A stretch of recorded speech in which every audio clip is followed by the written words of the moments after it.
안녕하십니까. 지금 이제 그 국가 대비상 사태입니다. 제가 잠깐 이게 짬을 내서 오전 내내 KBS 라디오하고 MBN 2시간 동안 특보를 하고요. 그 다음에 또 4시 반부터 채널A 특보가 있어서 잠깐 방송국에 와서 제가 처음에 그 일부 한동훈을 배신자로 제가 비판했고요. 그 다음에 2부에서 이재명이가 있어야 될 곳은 법정이지, 교도소지. 지금 이게 이재명이가 국회에 있어서는 안 된다. 요걸 했고요. 이번에 그 세 번째로 대선주자들의 그 움직임, 특히 이 국민의힘 자유파 쪽의 그 대선주자들도 이제 그 하나하나의 그 배신자와 충신으로 하나하나의 그 본색이 드러나고 있습니다. 먼저 저는 세 분, 홍준표, 그 다음에 그 오세훈, 그 다음에 그 원희룡, 이런 분들의 입장은 이해하고 지지합니다. 그러나 한동훈, 안철수, 이런 자들은 이게 우리 자유파의 적이다. 이렇게 그 단정을 합니다. 먼저 이제 그 오세훈 시장은요, 바로 이제 그 성명서를 냈어요. 오세훈 시장은 이제 그 탄핵에 대해서는 반대한다. 이렇게 그 입장문을 이미 냈습니다. 그렇죠. 지금 이게 그 탄핵하면요. 오늘 갤럽도 나왔죠. 여론조사. 갤럽의 윤 대통령이 16%인데요. 이재명이가 29%고 한동훈이 11%. 이미 3배 차이 납니다. 3배 차이 나요. 그리고요. 지금 이제 그 조기에 탄핵하면요. 결국은 이제 그 좌파 이재명한테 정권을 갖다 바치는 이런 행태밖에 안 되는 거예요.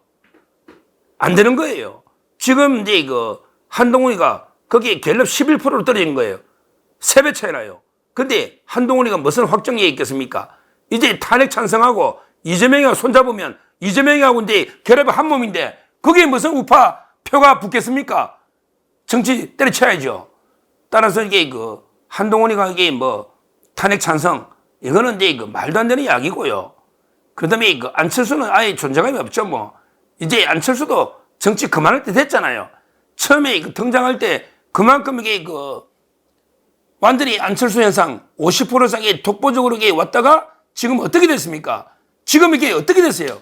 존재감이 1% 있다가 없다가 1% 있다가 없다가 끝난 거 아닙니까? 뭐 이게 내일까지 하야 안 하면 이게 탄핵 찬성하겠다. 지금 이게 그게 공동정권 단일화 해가지고 공동정권 한 자가 이재명한테 갖다 바치려고 지금 탄핵을 이야기하고 있습니까? 정치 때려쳐야죠. 한동훈, 안철수는 이게 이제 우리 자유파 보수가 아니다. 저는 이렇게 그 단정을 합니다. 그에 비하면요. 오세훈 시장도 그 탄핵은 지금 반대하고 있고요. 그 다음에 그 원희룡 장관도 마찬가지입니다. 지금 원희룡도 그 지금 탄핵은요. 물론 이게 그 이재명한테 헌납하는 것도 있고 그걸 떠나서 그 원희룡 장관은 뭐랬냐. 또 한 번의 탄핵은 회복할 수 없는 대한민국의 분열로 이어진다. 지금 국민들의 불안감과 불확실성을 해소할 책임은 대통령과 집권 여당이 있다. 제 말은 대통령과 집권 여당이 질서 있게 위기를 수습하면서 이게 극복해 나가야지. 바로 이게 그 탄핵하는 거는 말도 안 된다. 이거는 우리 대한민국이 씻을 수 없는 두동강으로 나는 지금 이제 그 박근혜 대통령 탄핵의 후유증만 보더라도 얼마나 이게 심각합니까? 지금 박근혜 대통령 자서전을 제가 두 번째 꼼꼼히 오늘 아침에도 꼼꼼히 읽어봐. 새벽에 제가 3시에 깨서 참 이게 그 가슴이 아프고요. 정말 참 이게 그 눈물이 날 정도로 가슴이 아프고 미어지는 이런 게 탄핵입니다. 박근혜 대통령이 지금 보면 무슨 탄핵 사유가 있습니까? 무슨 탄핵 사유가 있냐고. 아무런 이게 그 개인적 부패나 뇌물이나 아무런 이게 잘못이 없지 않습니까? 제일 이게 어떻게 보면 역대 대통령 중에 제일 깨끗한 억울한 이게 탄핵 당했는데 그 후유증이 지금까지 오고 있지 않습니까? 근데 윤석열 대통령이 뭐 진짜 이게 뭐 계엄으로 유혈 사태가 난 것도 아니고요. 오로지 이게 그 정말 부정선거는 이게 큰 문제거든요. 나라의 근간을 대흔드는 지금 이게 국회의원들 정당성을 다 훼손할 수 있는 엄청난 문제에 거기에 수많은 의혹이 해커들이 다 놓으니까 그러게 한번 정상적인 방법으로 수사가 불가능하니까 한번 300명을 보낸 거예요. 그래서 이게 그 서버 복사를 해온 거예요. 그렇게 분석해보면 전문가 47명이 갔다잖아. IT 전문가가. 그 의도, 그거는 이게 나라를 지키는 거예요. 그 다음에 두 번째는 이제 그 워낙 민주당이나 국회를 장악한 이 좌파 종북 반국가 세력들이 완전히 국가기관을 마비시키잖아요. 마비시키잖아. 만약에 국회 예산을 0원으로 깎아보세요. 국회 예산을 0원으로 깎으면 국회가 가만히 있냐고. 자기들도 난리칠 거 아닙니까? 난리칠 거. 근데 대통령실 예산을 0으로 깎고 그 다음에 검경 예산도 0으로 깎고 아예 국가 마비시켜버렸잖아. 예산으로. 그리고 이게 보십시오. 감사원장 그 다음에 중앙지검장까지 말도 안 되는 게 22번의 탄핵으로 완전히 국가 기능을 마비시켰잖아요. 그럼 이게 국회 이런 탄핵은 헌법에 부합하는 겁니까? 이게 헌법의 탄핵 제도에 정당하게 부합하는 겁니까? 대통령 개헌만 직권남용이고 그러면 이게 국회 탄핵 난발은 직권남용이 아닙니까? 누가 누굴 이게 욕하는 겁니까? 지금 이 국회의원들이 이 민주당 의원들이 이 조국당 의원들이 진보당 의원들이 대통령을 탄핵할 자격이나 있습니까? 자격이 있냐고요? 없잖아요. 그런데 거기에 안철수 한동훈이가 노려나가고 있다. 다행히 그래도 홍준표 대구시장도 아직 중심을 지키고 있습니다. 탄핵은 이게 반대하고 있어요. 홍준표, 그 다음에 그 오세훈 시장, 원희룡, 그 외에도 이게 뭐 나경원, 여러 데 우리 자유파의 그래도 이게 그 차기 주자들이 아직은 이제 중심을 잡고 추경호 원내대표도 마찬가지입니다. 탄핵은 안 된다. 당론으로 아직은 이렇게 가고 있습니다. 그나마 이게 그 다행스럽고요. 저는 어떤 식으로 이게 그 한동훈이가 또 친한기가 어떤 배신의 정치를 하더라도 아마 이제 그 당론 이상 탄핵을 저지할 가능성이 높다. 아직은 이렇게 보고 있고요.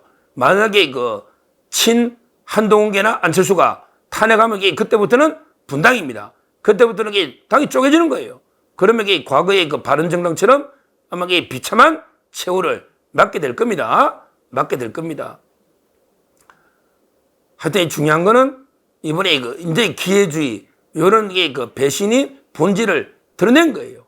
이제는 이제 뭐 안철수나 한동훈이가 자유파 보수 정치이다 이렇게는 볼 수가 없는 거예요. 앞으로 이게 어떤 결정을 번복하고 왔다 갔다 오락가락 해도 이미 한번 본색을 드러낸 겁니다. 따라서요, 저는 이게 어떤 경우든 그 두 명을 지지하는 이런 경우는 없고요. 앞으로 우리 윤석열 대통령 중심으로, 그 다음에 국회는 추경호 대표 중심으로 똘똘 뭉치고, 그 다음에 그 홍준표 또는 오세훈, 원희룡, 나경원 아주 많은 우리 그 대선 주자들이 있고, 거기에 이철우 지사나 또 이제 김태호 의원도 있고요. 김태호, 지금 바둑이도 들었지 않습니까? 김경수, 보다기 100배 훌륭하죠. 김태호 있고요. 그 외에도 우리 충청권에도 훌륭한 많은 자치단체장들이 있고요. 광역단체장들. 저는 충분히 그 희망이 있다. 일단은 윤석열 대통령 중심으로 똘똘 뭉쳐서 임기를 어떻게 하든 이게 그 성공적으로 마쳐야죠. 마치고, 그리고 이제 그 정권을 어떻게든 재창출해야 되고요. 그 전에 이재명이는, 그 다음에 조국이는 구속시켜서 빨리 정리하고요.